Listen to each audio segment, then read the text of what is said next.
বিএনপির জন্ম হয়েছিল হা ভোটের মধ্য দিয়ে। বিএনপি যদি না ভোটে স্টিক থাকে, বিএনপির হলো মৃত্যু হবে না ভোটের মধ্য দিয়ে। বিএনপি এই কনসেনসাস কমিশনের মধ্য দিয়ে আওয়ামী লীগকে নিয়ে আসার যে পায়তারা চালাচ্ছিল, বাংলাদেশের জনগণ সেই জায়গাটা ঠেকিয়ে দিয়েছে। তাদের উপর নতুন করে আরেকটা বর আবির্ভূত হয়েছে, সেটা হলো জাতীয় পার্টি।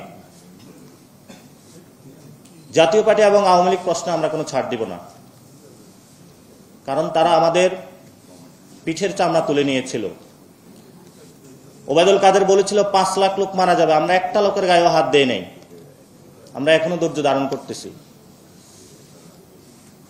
কিন্তু যদি বাধা দিতে আসেন, সেখানে কিন্তু চরম বাধা আমরা গড়ে তুলব। এবং আপনারা যারা রাজনীতি করছেন, রাজনৈতিক মহলে আছেন, যে ছাত্ররা ঘুমিয়ে গিয়েছে, পড়া টেবিলে চলে গিয়েছে, আমরা পড়তেও জানি, ঘুমাইতেও জানি, রাজপথে বাস নিয়ে নামতেও জানি। সেই জন্য বিএনপিকে আহ্বান জানাবো, আওয়ামী লীগ এবং জাতীয় পার্টিকে সংসদে নেওয়ার ভুলও কল্পনা করিয়েন না। বিএনপির জন্ম হয়েছিল হা ভোটের মধ্য দিয়ে। বিএনপি যদি না ভোটে স্টিক থাকে, বিএনপির হলো মৃত্যু হবে না ভোটের মধ্য দিয়ে। এই জন্য আমরা বলবো, বিএনপি একটি বড় দল, আপনারা না ভোটের মধ্য দিয়ে নিজেদের মৃত্যুর কবর রচনা করবেন না। আর ডক্টর ইউনূসের কাছে আহ্বান জানাবো, দ্রুত গতিতে এই আদেশ জারি করেন, জনসম্মুখে উপস্থিত হন। আমাদের হাতে সময় বেশি নেই, দেশ অন্য পরিস্থিতির দিকে যাচ্ছে।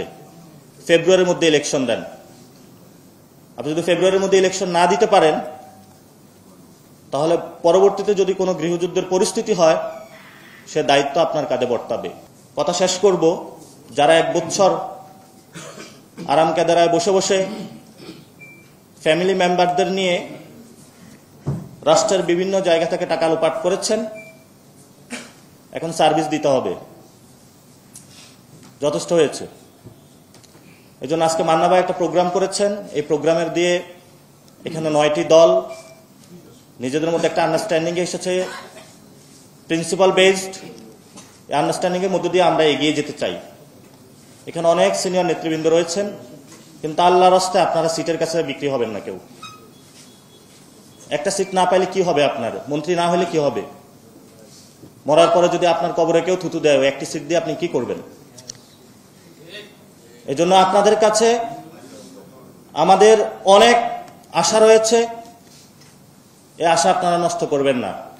আমার প্রতি আপনাদের কষ্ট হবে, আমার প্রতি আপনাদের হতাশা আসবে, ব্যক্তিগত জায়গা থেকে বলি নাই, আপনাদের ভালোর জন্যই বলেছি।